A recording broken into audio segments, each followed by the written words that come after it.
Hey guys, today we are going to be making a tool that meteorologists sometimes use for measuring the weather. We're going to be making a windsock, and a windsock shows the direction that the wind is blowing. So you can make one for your home. You're going to need 2 pieces of white paper, or if you have colorful paper, that is totally fine too. You are going to need some string. You're only going to need a teeny tiny bit of string, so you don't need a whole ball like I do, but just a little tiny bit of string. You're going to need scissors, glue, crayons, markers, paint, whatever you want to decorate it with. So the first part is the really fun part. We get to decorate this piece of paper. You can make it look like anything that you want. If you're painting it, you can paint the whole entire thing. If you're using crayons, you can draw something so beautiful. I'm going to just draw some hearts.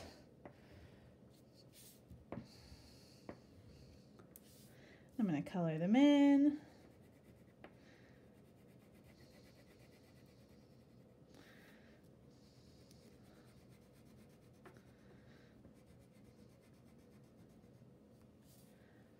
I'm going to write my name on there, because why not? Miss Sally. I can draw a dog because I like dogs. You can really decorate it any way that you want. Absolutely any way. So try and decorate the whole thing. I'm not going to decorate mine all the way just because I want to make sure that this video is nice and short, but you decorate yours however much you want and then come right back to this video. Okay. Once you have finished decorating, you are going to take this piece of paper and you're going to flip it over so all you can see is the blank side. And what you're going to do is take your glue, or even if you have tape, you can use tape. That works really well sometimes too. And you're going to just put a small line of glue on this edge. That's it. Just one line of glue right there and nowhere else. And then you're going to roll your paper so that it kind of becomes like a big cylinder. Do you guys remember learning about cylinders? And it might take a few tries because it is kind of hard to roll this paper, but once you roll it, just press down on the part that's glued. The cool thing about this is you can put your hand inside of this circle and that'll help you press down on it. But see here, I have made my cylinder. You can see through it. And if you keep turning it, you see all the pictures that I've drawn. So I have my paper that's in the shape of a cylinder. The next step is you're going to get another piece of paper. And on this piece of paper, you are going to draw a really large circle. Let's try and do 2 circles on this paper. So I'm going to do a big circle here, a big circle here, and it's okay if your circles aren't perfect. I do not draw perfect circles. You can color these circles in, you can draw designs inside of them, whatever you want to do, but we will be cutting these circles apart. So don't draw anything that you're going to be upset to cut apart. I'm just going to color mine in with stripes.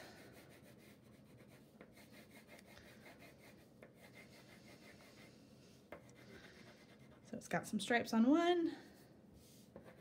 I'll do stripes over here. And these circles can kind of look like whatever you want them to, because we're going to be cutting them apart. So this part is a little bit tricky, but not too bad. You're going to cut out each of the circles.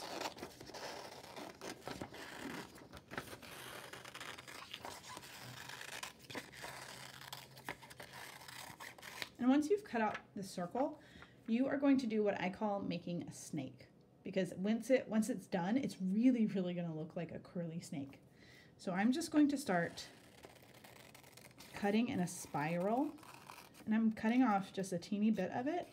Try to make sure that you don't cut it off all the way. Don't let it fall off, because then we won't really be able to use that part. So I'm just going to continue cutting on the spiral.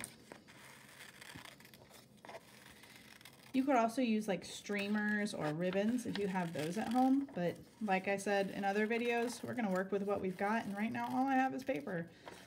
So I'm going to be making this spiral. And I'm just gonna keep going until I get to the middle. So it might take a few minutes, but you're just gonna keep cutting in a circle, and look what's happening underneath. I've got this long piece of paper that's coming off of it, and it does really look like a snake. And I'm just gonna keep going.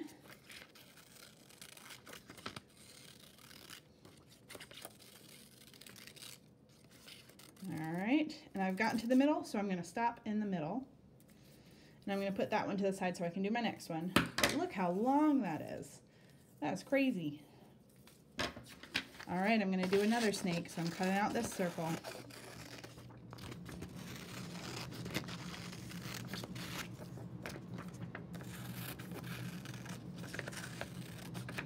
And like we did before, we're just gonna start at the edge and go around and around and around until we get to the middle. Make sure you don't cut it apart, because then it won't be super long. We're just gonna keep cutting around the edge, on and on and on. And it's okay if yours is a little bit thicker. When you make it thick, it actually goes quicker. Or you can make yours kind of skinny. And I'm just gonna keep going patiently, trying not to cut it all apart. Trying to keep all the pieces connected in my spiral.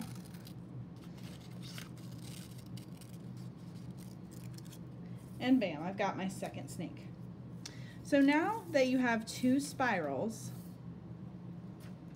they're really, really long, and we don't actually need them to be that long. So we're actually gonna turn it into two. So I'm kinda gonna stretch out my spiral. I'm stretching it out, and then I'm gonna cut it kinda in half like that. So my one spiral just made two spirals. And then here's my other big spiral, and again, I'm gonna stretch it out, and I'm going to cut it in half. And it's okay if it's not perfectly in half, just try your best. So now we have 4 different spirals, and they all are kind of different shapes and sizes, and that's perfectly fine.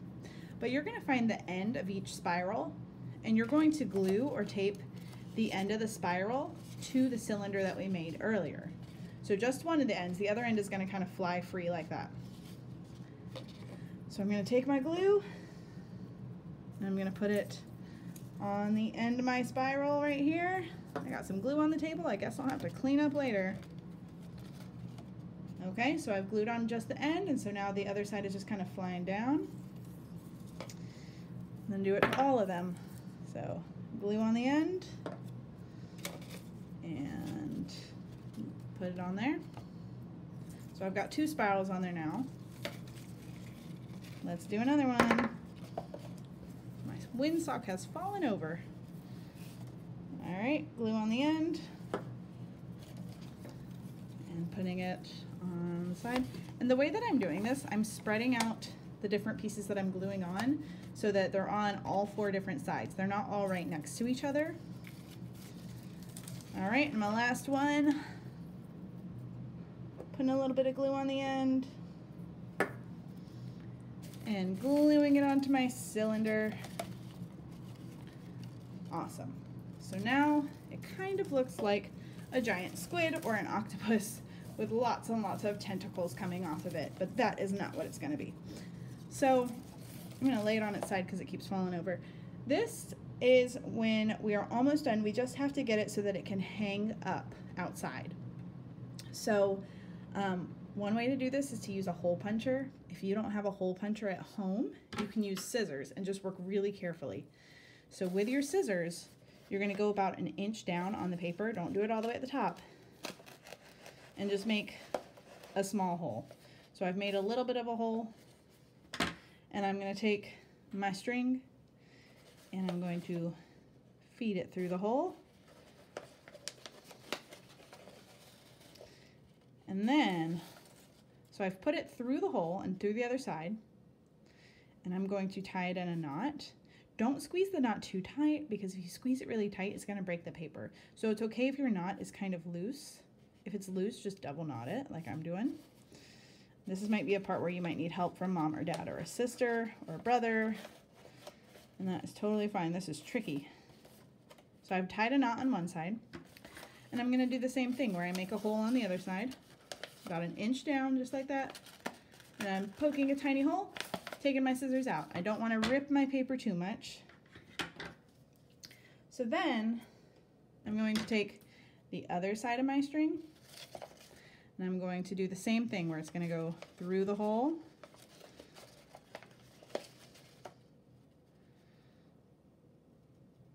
Tying a careful knot, not too tight or else it's going to break the paper. Bam. So now it's kind of like a purse or a bag that has a handle. So I'm going to take you on a little adventure outside. Okay, so when I hold it up like that, it looks like that with it all hanging down. We're going to go outside to my little porch.